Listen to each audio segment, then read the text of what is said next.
There's a good chance that the bits and bytes that make up this video have travelled to you through a fibre optic submarine cable running along the ocean floor. These cables are part of the infrastructure that transmits almost all internet data around the world. And as everyone and everything becomes increasingly reliant on the internet to function, who owns, builds and ultimately controls this network will be more critical than ever.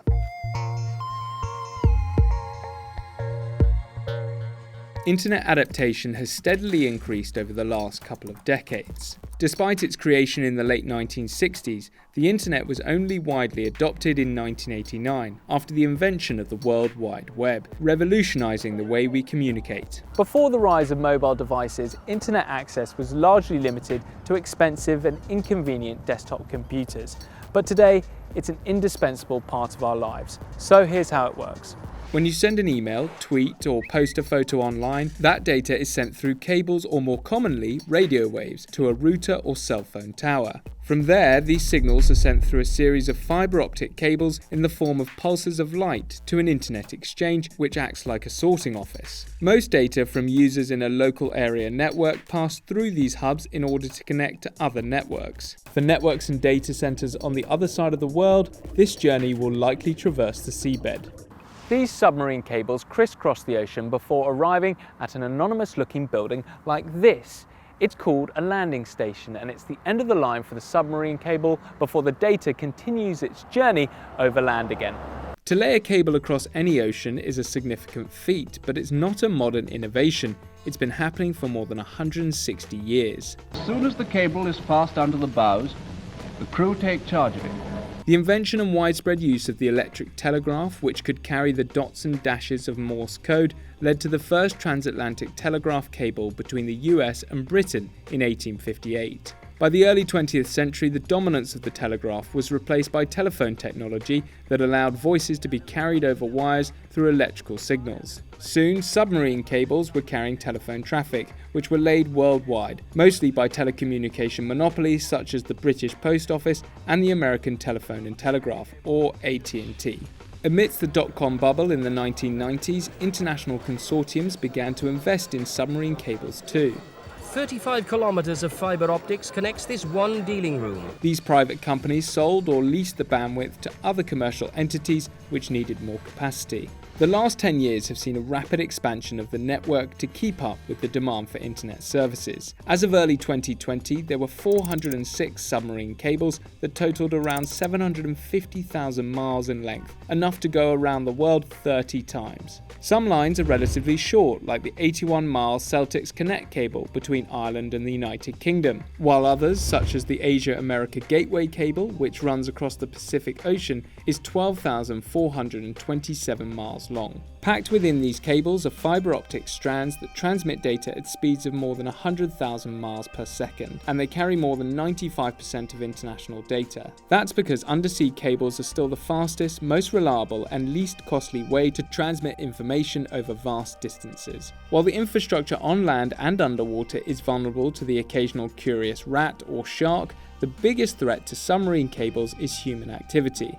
In 2011, internet access to the whole of Armenia was severed after an elderly Georgian woman damaged an underground cable while scavenging for copper. While in 2016, a ship dragging its anchor in the English Channel cut 3 undersea internet cables. In some circumstances, though, satellites are needed to deliver the internet. Very remote areas don't have the population density to make an economic case for cabling, so satellites are the preferred option.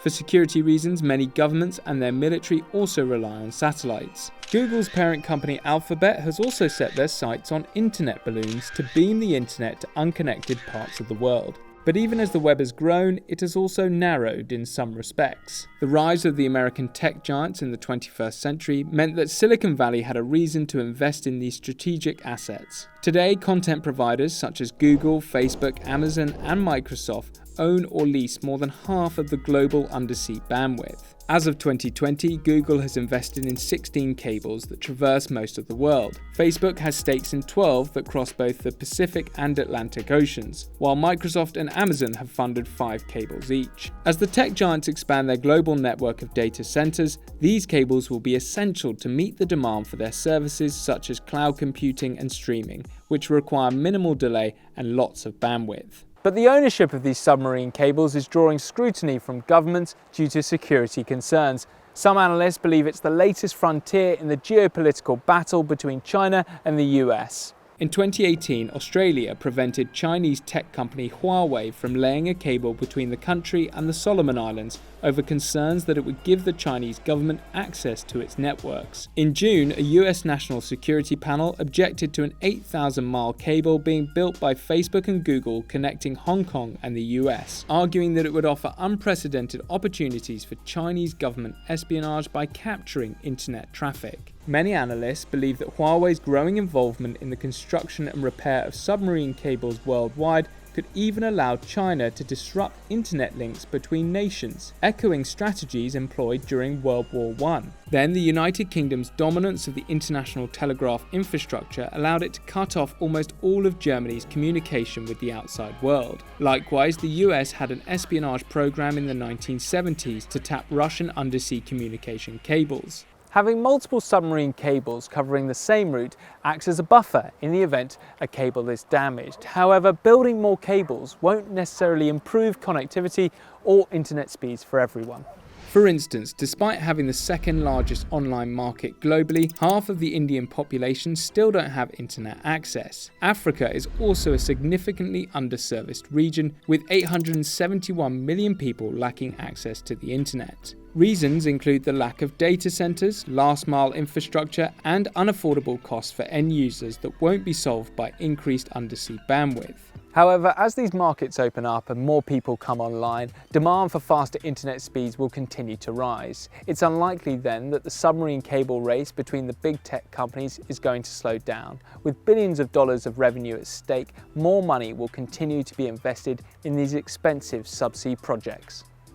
Hi guys, thanks for watching our video. If you're wondering why we're standing on this beach, well, under the water over there is a submarine cable that runs from the west coast of England to the east coast of America, about 3,500 miles away. We'll see you next time.